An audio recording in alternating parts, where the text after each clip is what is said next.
Ladies and gentlemen, welcome to episode 29 of ReelQuick. My name is George. I'm sat alongside Cam, Tyler, and Seth. As always, this episode is sponsored by our Patreons. So shout out to all of you guys for subscribing and engaging and being active in the Discord. We are doing a movie review.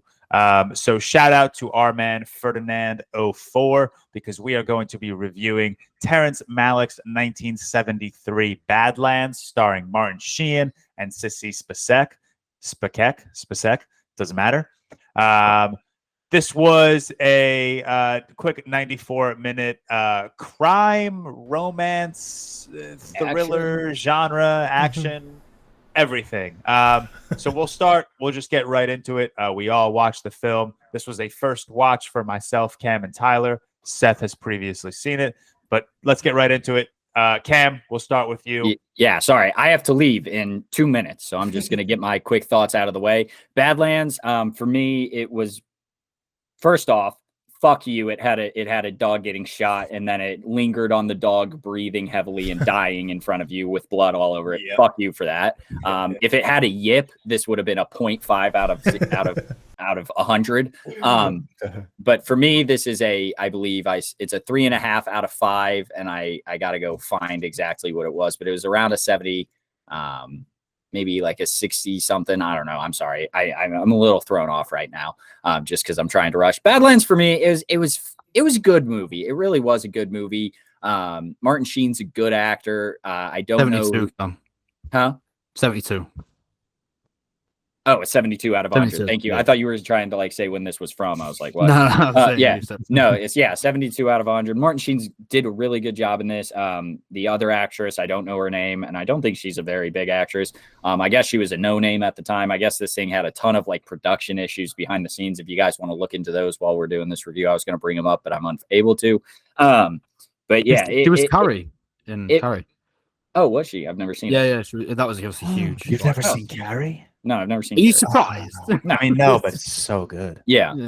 This to me though, I read about it before because I was like, "What's this movie about?" And it's like they go on a crime spree after they, Martin Sheen is in love with this girl, kills her dad. By the way, after her dad gets shot, spoilers, sorry, even though it happens in the first 20 minutes. After her dad gets shot, she comes down and she's like, "Are you going to be okay?" He's laying dead on the floor. It's not going to be okay. Yeah, that made me laugh. But then they go on this crime spree, and I didn't really, I don't know. I just didn't vibe with this relationship. Didn't think it was like a real relationship. I didn't think they ever liked each other. Obviously, the girl is feeling very uncomfortable in it because she's like on this run with this guy she barely knows who. But even at the start, and he's like mid-20s. Even at the start, I didn't think it was like a very compelling relationship, so I didn't really care. And a crime spree for me feels more intense than this. This kind of just made death feel very not have no weight. He was just shooting people. I think that's the point, though. To be fair. Okay, maybe I missed that. Because it's based on a true story. Yeah, and that's true. But she makes a comment at one point saying that she doesn't know how to feel about him becoming so trigger happy in one of those monologues. So I think that was the point. I remember that, and maybe I just didn't get it super well. It just to me didn't feel like it had any weight. It was a good movie, like I said, just not amazing. Nothing I would probably watch again. I saw a couple comments on my now watching post of Midlands. I think it's better than that, but I don't think it's amazing. I can't get into too much. I'm sorry. I do have to drop off, but I appreciate y'all having me. Thank you for the suggestion. Have a wonderful day. Go Boilers. See you guys. Peace out. All right. We will continue on. I do want to just jump off of one thing Cam said. I gave this movie a 3 out of 5, and my one biggest gripe with it was the relationship. It just felt so forced. It didn't feel believable. She was clearly, like Cam said, just incredibly uncomfortable. And again, we're spoiling, so if you haven't seen Badlands, just go watch it and come back. The death of her father, where the hell did that come from? That felt like the most out of pocket, unnecessary, need for drama that I've ever seen in a movie. They could have just ran away together. You didn't need to shoot her dad. There was no suggestion that this character was violent. There was no, there's nothing pointing to that. So when he pulls out this gun and shoots the dad, I'm like, that feels like a crazy little tonal switch that just kind of came out of nowhere. I don't know if you guys agree with that. But like that's just my biggest gripe with this movie. There were a couple of things that just felt so forced. The relationship felt forced. Everyone he murders felt forced. And I know it's that.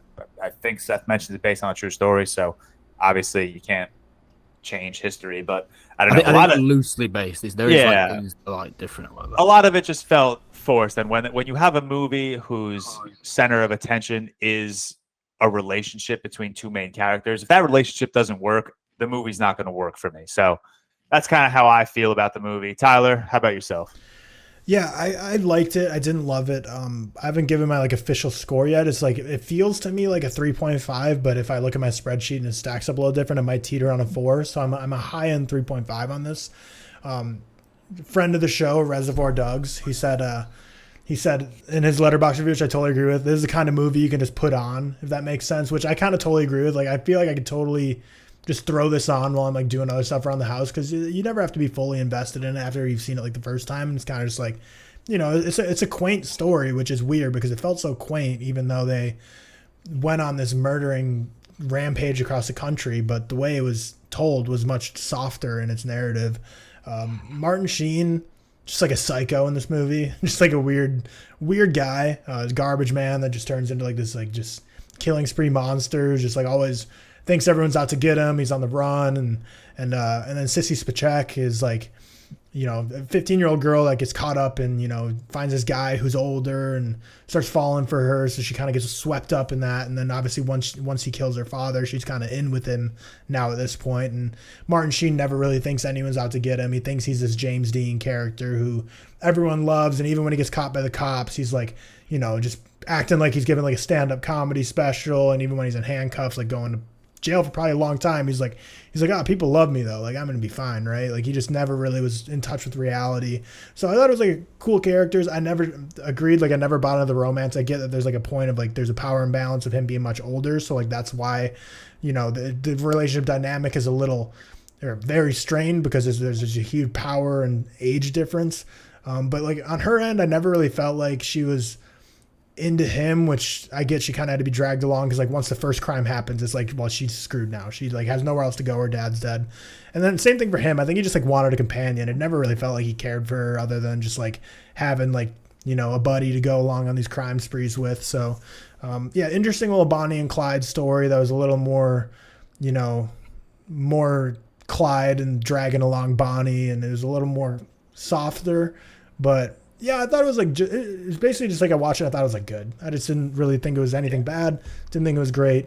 Hilarious when they killed the dog. I laughed out loud. Like not because like the killing of the dog, but like the way it's happened, how just her narrating no over need it. For that. Yeah, she's just like, my daddy was mad at me, so he shot my dog. Like, got a chuckle at me. I was like, what the hell? Where did this come from? Oh my god! But yeah, that also I like what you said. Where this isn't, it's Bonnie and Clyde, but it's mostly just Clyde kind of doing everything and dragging Bonnie along. I wish and again, it's loosely based on a true story, or maybe even like very closely based on a true story, so it's tough to change history. But I just wish she had more involvement. It seemed like she was just there to move the story forward with her monologues.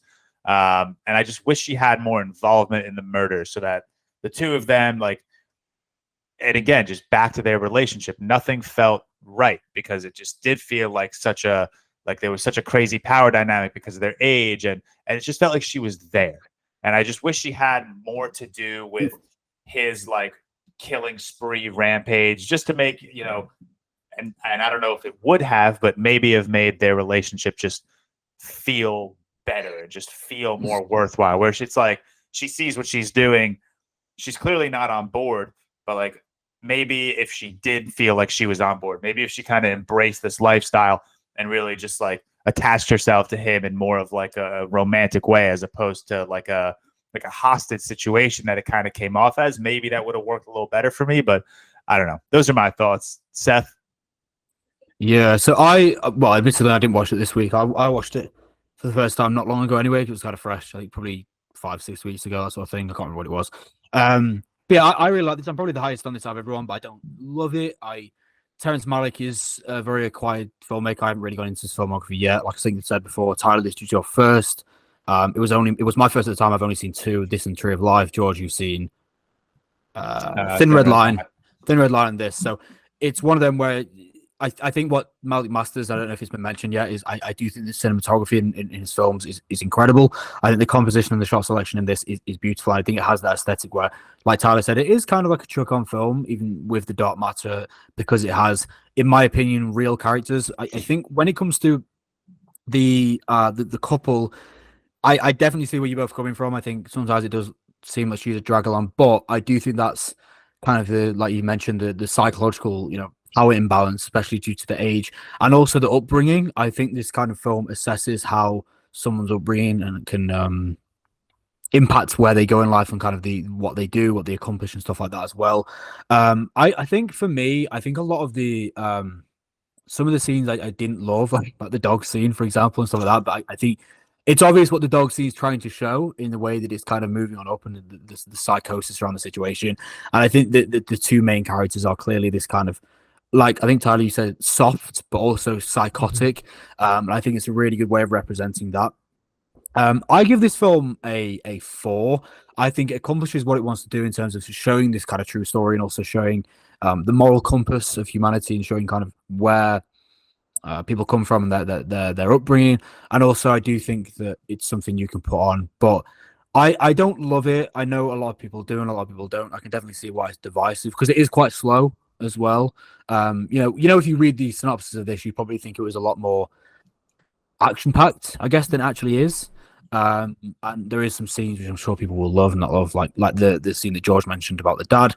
It is quite abrupt, but overall, I think it's a good study. I've said this before when we did Bones and All. I think it's very comparable to Bones and All. I believe that Luca Guadagnino, There you go. I believe he mentioned that it was kind of not based on it, but like influenced by Malick's Badlands, because they are very similar in the way that the characters act with each other and the way that they kind of upbringing and how they're from kind of different ends of the spectrum. But yeah, I really liked it. I don't love it.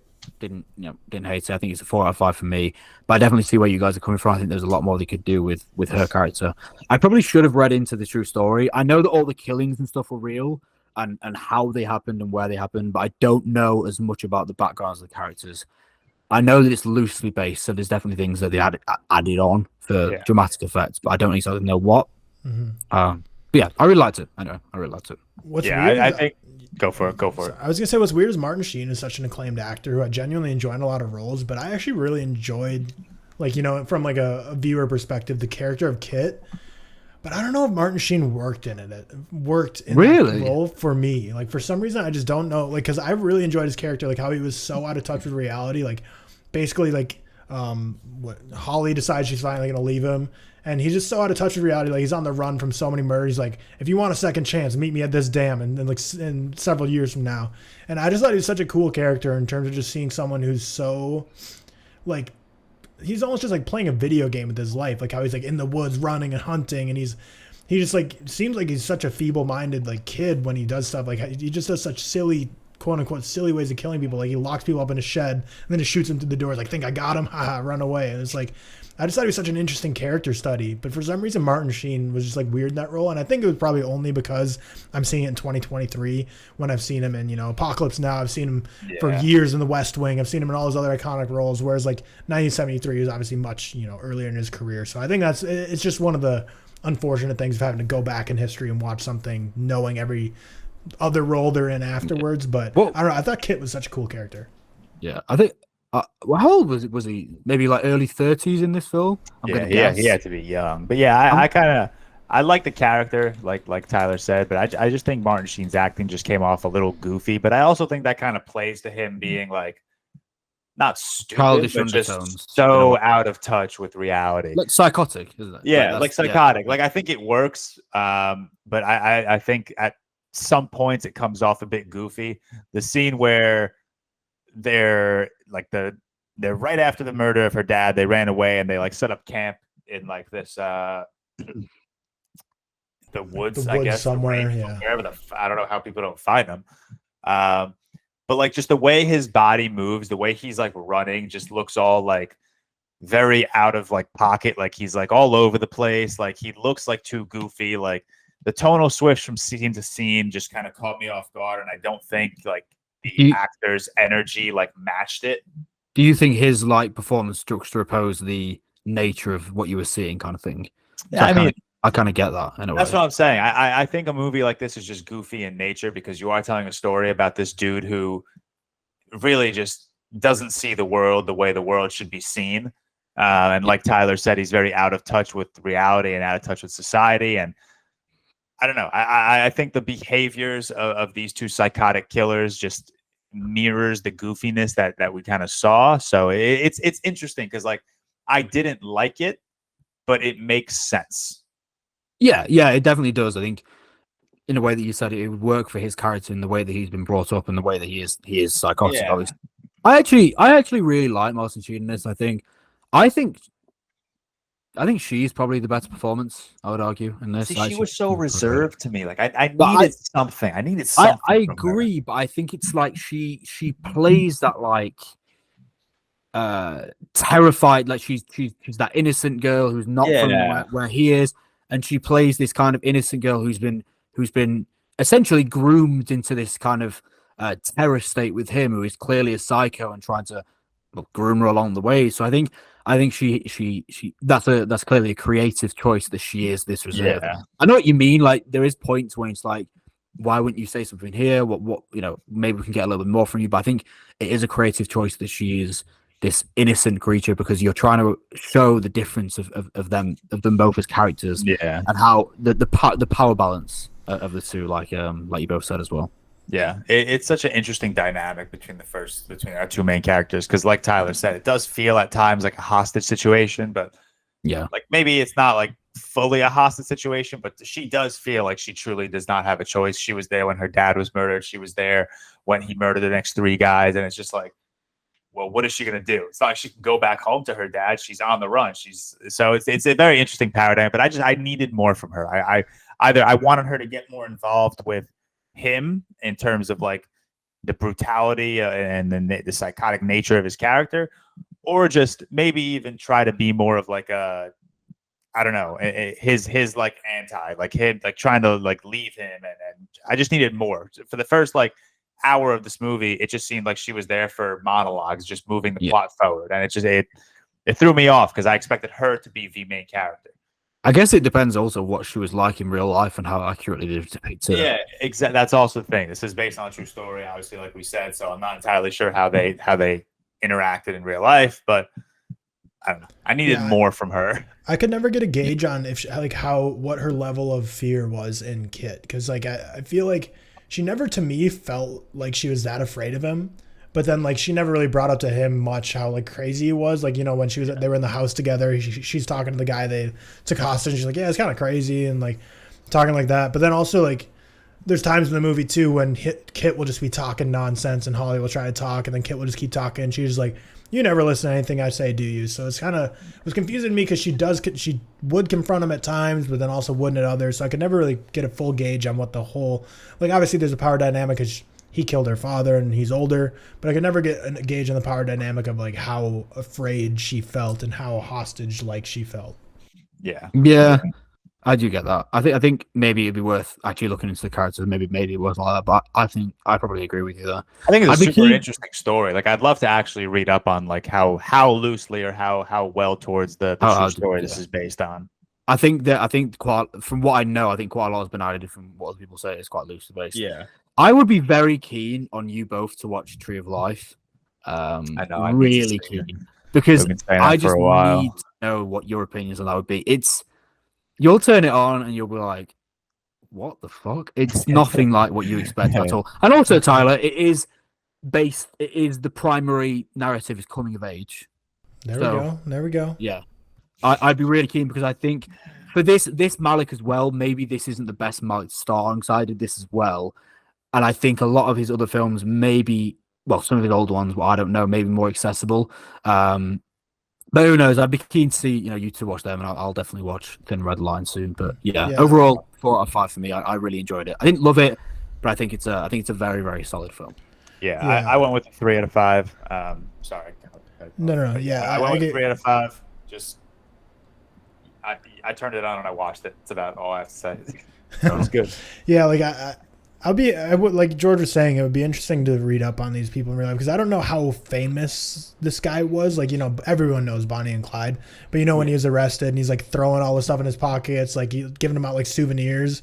Like, I couldn't really tell from that scene if the cops were like desperately wanting all those things. They're like, oh my God, I want this so I can sell it. Or if like it was just his own ego being like, oh, you're going to want this. And because like earlier he was talking to the guy who he took hostage. He's like, oh, you could sell that for an autograph or like autographs to me or something. So, but I feel like the cops were also kind of in on it too, like in terms of like they wanted the stuff he was giving them. But so I just don't know. I don't know if this guy was similar to Clyde level where he was just, and also I don't know if was people really after him, like the whole town was swarming after him, or was that just like him in his mind saying it? Because I don't know. I couldn't tell, like, because that narration of that scene, I couldn't tell. At that one was just point, her, he says, like, we have the entire country looking after us. Or I think she says it in a monologue or something. And I'm like, how? Right. So, I don't know if that's just her, retelling If they the did, story. they've probably been caught. Yeah. I think that's, again, just their lack of, Grasp being of the in world. tune with reality. Like, they think they're the center of attention.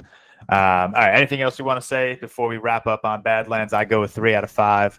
I believe Tyler went a 3.5 out of 5, and Seth went a 4 out of 5, and I also think Cam went a 3.5 out of 5. But we will wrap up our Badlands review there. Thank you to the Patreons. This was a Patreon-sponsored episode, so shout out to all of our patrons, and shout out to Ferdinand04 for the Badlands recommendations.